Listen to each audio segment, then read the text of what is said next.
করি তোমরা সবাই ভালো আছো। সহজ সরল রান্না চ্যানেলে তোমাদের সবাইকে স্বাগত জানাই। আজকে আমি দেখো খুব তাড়াতাড়ি একটা ভেন্ডি মশলা বানিয়ে তোমাদের দেখাবো। এরও ভেন্ডিটা আমি ভালো করে ধুয়ে নিয়েছি, ধুয়ে ভালো করে মুছে নিয়েছি।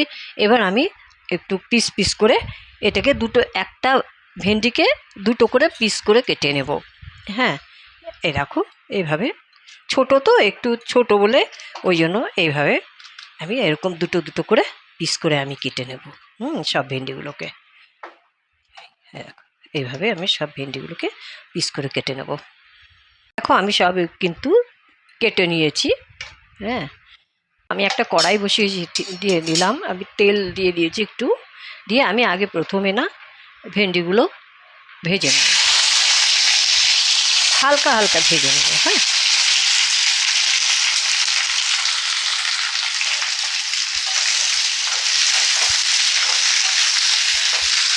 এর ভিতরে একটু লবণ দিয়ে দেবো,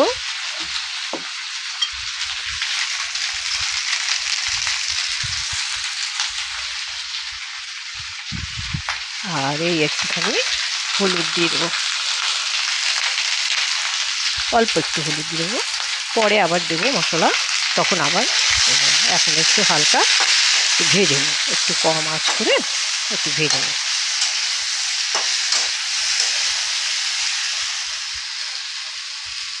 আমার ভেন্ডিটা কিন্তু ভাজা হয়ে গেছে, এরকম আধা আধা ভাজা হয়েছে আর কি। যতক্ষণ একটা স্লিপি ভাব থাকে না, সেটা যতক্ষণ না যাচ্ছে ততক্ষণ একটু ভেজে নিতে হবে।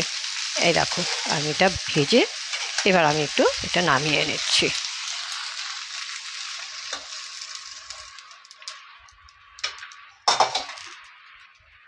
এবার একটা কড়াই বসিয়ে দিলাম, খুব ঝটপট রান্না হয়ে যায় ভেন্ডি। মশলাটা আগে তৈরি করে নিলে 10 মিনিটের মধ্যে কিন্তু তরকারিটা তৈরি হয়ে যাবে, কোনো নেই, ঝামেলা নেই। দেখো আমি একটু জিরে ফোড়ন দিয়ে দিলাম। হ্যাঁ, জিরেটা ফোড়নটা একটুখানি ফুটে গেলে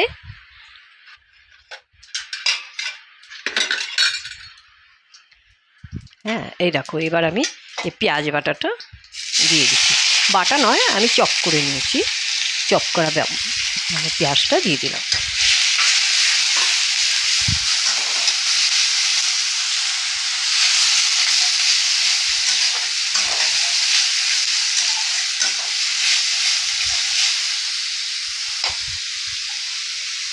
পেঁয়াজটা একটু ভাজা হয়ে গেলে দেখো একটু রসুন আর কাঁচা লঙ্কা বাটা এই দিয়ে দিলাম, একটু স্লো আঁচ করে দিতে হবে।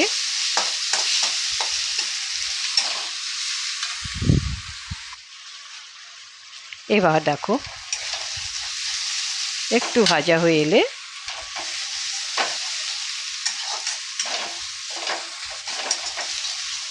টমেটো পিউরিটা দিয়ে দিচ্ছি।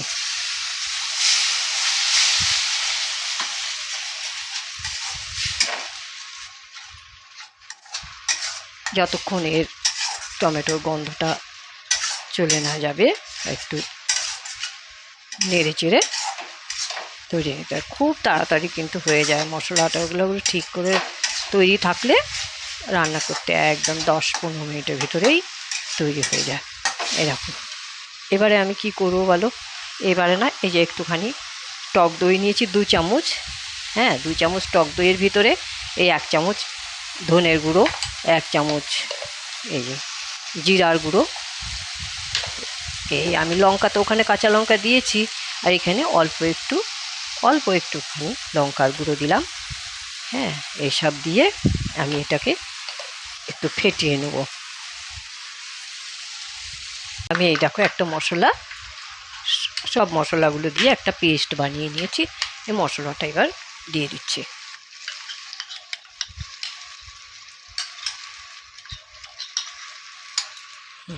দিয়ে দিলাম, এবার ভালো করে নাড়াচাড়া করে মিক্স করে নিতে হবে। একটু লবণ দিলাম, আন্দাজ মতন লবণ দিয়ে দিও।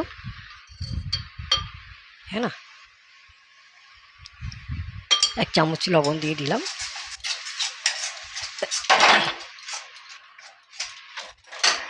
এবার ভালো করে মানে মশলাটাকে কষিয়ে নেব।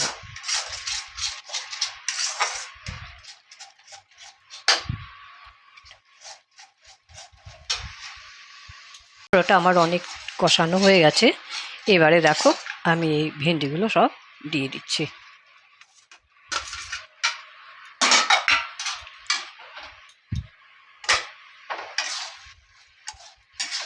এবার ভালো করে নাড়াচাড়া দিয়ে একটু ঢেকে দিতে হবে। মানে ভেন্ডিগুলো একটু বাকি থাকলে সেদ্ধ, সেটা সেদ্ধ হয়ে যাবে। এইভাবে নাড়িয়ে চাড়িয়ে আমি একটু ঢেকে রেখে দিলাম।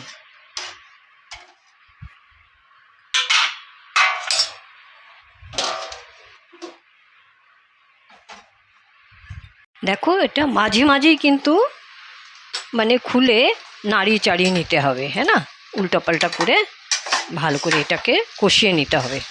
যত কষাবে তত টেস্ট হবে। দেখো আমার কিন্তু মানে ভেন্ডি সবজিটা তৈরি হয়ে গেছে, তেল ছেড়ে দিয়েছে। হ্যাঁ, এই দেখো এরকম ভিতরে যখন তেল ছেড়ে দেবে তখন বুঝবে যে হয়ে গেছে। আমি এবার এর ভিতরে না একটু চিনি দিয়ে দেবো ব্যালেন্স করার জন্য, হালকা 1 চামচ, হ্যাঁ না, একটু চিনি দিয়ে দিই, দিয়ে আবার একটু ভালো করে নাড়াচাড়া দিয়ে নেবো। দেখো একদমই রেডি হয়ে গেছে সবজিটা। দেখো একদম ফাটাফাট হয়ে যায়, কোনো ব্যাপার নেই। একদম সবজি মশলাগুলো একটু আগে তৈরি করে নিলে ঝটপট হয়ে যায়। হ্যাঁ, কোনো অসুবিধা নেই। আর খেতে দারুণ টেস্ট হয়। তুমি রুটির সাথে খাও, তুমি পরোটার সাথে খাও, ভাতের সাথেও খাও, কোনো অসুবিধা নেই। এই দেখো দেখো হয়ে গেছে আমার সবজিটা। আমি একটা পাত্রে উঠিয়ে তোমাদেরকে দেখাচ্ছি। দেখো হয়েছে না, দেখতেও কত সুন্দর হয়েছে, খেতেও ততটা টেস্ট হবে। তোমাদের যদি রেসিপিটা ভালো লাগে তাহলে একটা লাইক করো, সবার সাথে শেয়ার করো, আর কমেন্ট করে আমাকে জানিও কেমন হলো। আর চ্যানেলটাকে সাবস্ক্রাইব করো, অবশ্যই সাবস্ক্রাইব করো। আবার একটা নতুন রেসিপি নিয়ে তোমাদের কাছে আসবো। তোমরা সুস্থ থেকো, ভালো থেকো, ধন্যবাদ।